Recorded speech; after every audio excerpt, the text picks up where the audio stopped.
Coucou tout le monde! Aujourd'hui je vous retrouve pour une vidéo J'ai lu où je vais vous parler de mes 4 dernières lectures avec mon avis détaillé sur chacune. Petit aparté, je suis à présent sur Snapchat, donc si vous voulez m'ajouter, mon pseudo c'est Souffle des mots et du coup vous pourrez voir on va dire mes arrivées livresques un peu en avant-première, ce que je lis, et je vais être un peu plus régulière au niveau des photos parce que sur Instagram j'ai tendance à publier une jolie photo, sur Snapchat je vais publier ma lecture au fur et à mesure, etc. Donc si ça vous intéresse, n'hésitez pas. En premier je vais vous parler de Il était une lettre de Catherine Hughes, publié aux éditions Calment Lévy. Ensuite je vais vous parler de Dans de beaux draps de Marie Colo, publié aux éditions Alice Éditions dans la collection Tertio. Puis je vais vous parler de La vérité sur Alice de Jennifer Mathieu, publié aux éditions Pocket Jeunesse. Et je terminerai avec mon avis sur Je sais que tu sais de Gilles Habier, publié aux éditions Talent Haut dans la collection Ego. Je commence donc avec Il était une lettre, qui est un livre contemporain qui m'a été envoyé par les éditions Calment Lévy, et il y a en ce moment même sur leur site un concours où vous pouvez gagner énormément de choses, des voyages en amoureux,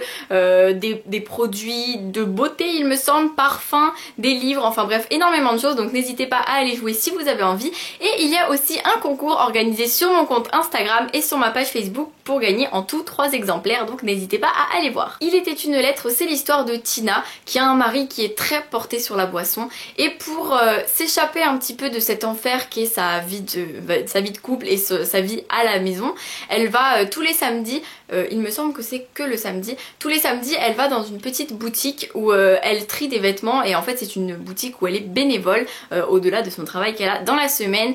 Et du coup dans cette boutique elle va un jour trouver dans une poche d'une veste, une jolie veste, c'est assez rare qu'ils aient ce genre de vêtements, elle va trouver une lettre qui n'a jamais été ouverte parce qu'elle est encore cachetée, et elle va décider de l'ouvrir, et dans cette lettre elle va découvrir que c'est une demande en mariage, et elle comprend donc que cette lettre n'a jamais été remise au destinataire présumé. Et du coup s'ensuit une histoire où elle décide de retrouver cette personne qui n'a pas pu récupérer cette lettre et voir peut-être découvrir une histoire d'amour. Et justement dans ce livre on a les chapitres qui sont alternés entre Tina et sa recherche avec qui est le destinataire, l'expéditeur de la lettre, et en même temps Tina et sa vie avec son homme totalement affreux. Et en même temps on a des chapitres qui s'alternent avec Chrissy qui est la jeune femme qui était la destinataire de cette fameuse lettre qui n'a jamais été ouverte, et donc on va suivre cette histoire d'amour qui s'est passée plus de 30 ans avant, donc c'est super intéressant et passionnant parce que du coup c'est vrai qu'on a les chapitres alternés, et je peux vous dire que moi quand je lisais j'avais qu'une envie, c'était de sauter des chapitres parfois tellement il y avait du suspense à la fin d'un chapitre. C'est vrai que du coup j'ai trouvé ce livre vraiment très agréable. Il y avait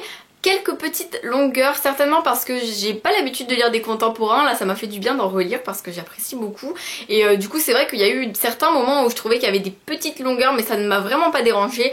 C'était tellement passionnant sur le reste que du coup ça a remonté le niveau entier, et du coup bah heureusement. Et j'ai beaucoup apprécié ma lecture ainsi que la plume de l'auteur que j'ai trouvé vraiment très agréable à lire, et l'histoire est juste géniale je trouve. C'est émouvant parce que évidemment Tina a une vie vraiment très compliquée, émouvant parce que l'histoire d'amour de Chrissy est elle aussi très compliquée, et on se rend compte que ces deux jeunes femmes sont vraiment liées à beaucoup d'années d'écart et qu'elles ont toutes les deux des problèmes qui sont assez similaires, et on a très envie de voir comment ça pourrait se régler et est-ce que ça va se régler. Et c'est vrai que j'ai vraiment apprécié cette histoire que j'ai trouvée très belle et très bien écrite. J'ai ensuite lu Dans de beaux draps de Marie Colo, publié chez Alice Éditions dans la collection Tertio. C'est un livre qui raconte l'histoire de Jade qui a 14 ans et qui donc a un compte Facebook, et justement cette année-là elle va décider de publier quelque chose sur son compte Facebook qui va en vérité être un mensonge, et elle va s'enfoncer dans ce mensonge justement, et elle va voir sa popularité augmenter, et c'est ce qu'elle trouve absolument génial. Et du coup évidemment on sait très bien que ce genre de choses ça ne finit jamais très bien, et du coup il va se passer des choses qui font que Jade va avoir des petits soucis. Et en fait quand on commence l'histoire c'est 3 ans après il me semble, ou 2 ans après à peu près, et elle recroise un garçon qui lui fait remonter tous ses souvenirs en surface, et du coup on va découvrir cette histoire alternée l'un et l'autre. Jade c'est une jeune fille qui a 14 ans, donc c'est vrai qu'elle est très jeune, mais en même temps ça ne m'a pas du tout choquée parce que c'est vrai que moi sur Facebook j'ai tendance à voir le genre de statut qu'elle postait justement, alors à savoir si les gens que je vois sur Facebook disent la vérité ou non. Évidemment après il faut aussi savoir trier ses amis, donc là Jade elle voit plus le côté popularité, le côté tout le monde s'intéresse à moi au collège, je deviens populaire, je deviens devient intéressante et du coup c'est ce qui va la mener dans ce tourbillon infernal de mensonges qui fait qu'elle va pas réussir à s'en sortir, c'est évident. Et du coup ça montre vraiment le danger des réseaux sociaux et le danger de cette envie que les enfants ont de vouloir être populaires alors qu'on se rend bien compte que c'est nocif, en tout cas plus on grandit et plus c'est nocif. Ça nous montre surtout ce qu'il ne faut pas mettre sur les réseaux sociaux et je pense que ce livre est vraiment très adapté aux jeunes qui ont de 12 à 16 ans parce qu'ils ne savent pas forcément toujours ce qu'il faut marquer ou pas, et je vous rassure, il y a des gens de plus de 16 ans et ça va jusqu'à 60 ans qui ne savent pas non plus ce qu'il faut marquer ou pas sur Facebook. Je pense que on n'est jamais seul, je pense qu'on est même tous concernés, et même si on pense tous que oh mais nous on ne met rien sur Facebook qui soit grave, et bah détrompez-vous, je pense qu'il y a certaines choses que vous n'aimeriez pas voir ressortir devant certaines personnes, c'est bien la preuve que parfois on fait pas attention. Et du coup je pense que ce livre est vraiment destiné aux plus jeunes mais à tout le monde parce que vraiment il est quand même génial parce que je trouve qu'il y a une très belle morale, une très belle aussi histoire adolescente, une romance légère on va dire. En tout cas je trouve qu'il mélange assez de thèmes et qu'il regroupe le thème central de Facebook et j'ai trouvé ça très intéressant. J'ai ensuite lu La vérité sur Alice de Jennifer Mathieu, publié aux éditions Pocket Jeunesse, et j'ai juste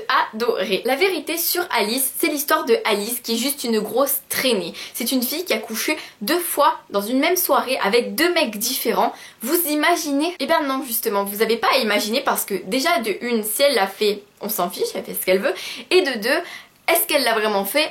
On sait pas. Ça part d'une rumeur et ça va vraiment détruire la vie d'Alice. Et Alice est une jeune fille qu'on ne connaît qu'à travers d'autres personnages. C'est ce que j'ai trouvé très intéressant dans ce livre, c'est que les chapitres sont alternés au niveau des points de vue, mais on n'a jamais le point de vue d'Alice. C'est-à-dire qu'on va avoir le point de vue de Kurt étant son admirateur secret. On va avoir le point de vue de Kelsey, qui est la meilleure amie d'Alice, ou du moins l'ancienne meilleure amie d'Alice jusqu'à ce qu'Alice fasse ce qu'elle est supposée avoir fait. Josh, qui est le meilleur ami de Brandon, je ne vous en dis pas plus sur ce personnage énigmatique, et Hélène qui est la grosse peste du lycée si vous voulez, je retire mes mots. J'ai envie de vous dire, j'avais très envie d'insulter la plupart des personnages parce que c'était juste insupportable en fait. On lit cette histoire sur Alice aux yeux de personnages qui pensent qu'Alice est vraiment une traînée pour ne pas être trop vulgaire. Et ce livre ça dénonce énormément de choses et ça dénonce le harcèlement qui est fait sur des filles. Déjà ça dénonce le harcèlement qui est fait sur n'importe quel élève, dès qu'il y a une rumeur, il y a du harcèlement qui s'ensuit et la personne peut vraiment être détruite à tout jamais et ça peut aller très loin jusqu'au suicide. Donc je veux dire c'est quelque chose qui est pas à prendre à la légère et qui arrive très souvent dans les collèges et lycées, donc voilà c'est quelque chose qui est vraiment affreux. Et là ça dénonce encore une chose en plus, c'est que les filles qui couchent par exemple sont tout de suite qualifiées de salopes, en tout cas c'est ce qui est dit dans le livre, donc je n'invente pas, je ne veux pas être vulgaire mais c'est le terme qui est utilisé pour Alice. Alice est vraiment vue comme une... Bref je ne vais pas redire ce mot, mais justement c'est injuste. Pourquoi les garçons avec qui elle a couché à cette soirée ils sont pas vus comme des gros cons parce que eux aussi ils ont couché avec une fille alors qu'ils couchent avec d'autres filles pendant d'autres soirées et que voilà ils couchent quand ils veulent et personne dit rien? Pourquoi eux on leur dit rien et elle bah tout de suite elle va vivre du harcèlement qui va aller très loin? Et il y a un problème, non? Justement ça dénonce tout ça et j'ai trouvé ça très intéressant. Le livre ne fait que 200 pages donc il est très rapide à lire, il est super intéressant. Moi j'ai vraiment adoré parce que je ne m'attendais pas à grand chose, donc évidemment c'était pas un coup de cœur, il m'a manqué la petite étincelle qui fait qu'il y a de l'émotion dans ce livre, je pense que ça en manque beaucoup, mais c'est plus un livre qui va jouer sur le suspense, la dénonciation, les messages passés qui sont très forts, et j'ai trouvé que c'était du coup un très bon roman et j'ai vraiment adoré parce que j'ai trouvé le fait qu'il y ait les chapitres alternés sans jamais qu'on ait celui d'Alice et qu'on espère qu'à la fin il y ait enfin le point de vue d'Alice, et sur ça je ne vous dirai rien, et bien justement j'ai trouvé que c'était génial et du coup je vous le conseille beaucoup. Et puis rien que pour ce que ça dénonce je vous le conseille quoi. Et enfin je finis avec Je sais que tu sais de Gilles Habier, publié aux éditions Talent Haut dans la collection Ego. Alors là je vais vous faire une anecdote totalement affreuse, j'ai trop honte de moi.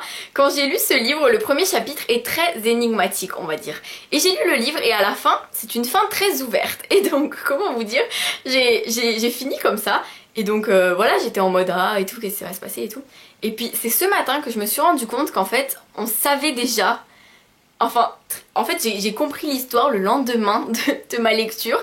J'ai commencé à écrire ma chronique et puis d'un coup je me suis dit mais attends, je viens de penser à un truc. Et en fait je me suis rendu compte qu'on savait déjà un des dénouements final, même si ça reste extrêmement ouvert évidemment. Et bref c'était un peu la honte parce que je me suis rendu compte que j'avais pas compris l'histoire avant d'y avoir vraiment bien repensé. Bref on va dire que c'est rigolo. Ce livre c'est l'histoire d'une jeune fille, je ne vous raconte que le résumé qui est ici pour vraiment ne rien vous spoiler.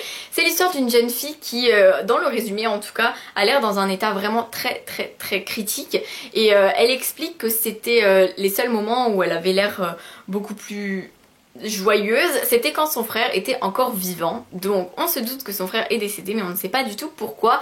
Et c'est comme ça qu'on commence l'histoire dans le plus grand des mystères. C'est un livre très court, il fait environ 80 pages, donc pour vous dire c'est vraiment très court, ça se lit très vite. Moi je l'ai lu je pense en même pas une heure, je l'ai terminé, je l'ai commencé, j'ai dit oh non je peux pas m'arrêter, c'est trop de suspense, trop d'action, c'était génial, très prenant, vraiment j'ai adoré cette histoire parce que on a toute une... Je peux rien vous dire sans vous spoiler donc je vais rien vous dire en fait. Mais on a plein de problématiques très profondes je trouve dans ce roman et je ne peux pas vous en parler plus en détail mais je trouve qu'il est vraiment bien recherché, bien fait, bien construit, voire même qu'il pourrait parfois aider certaines personnes.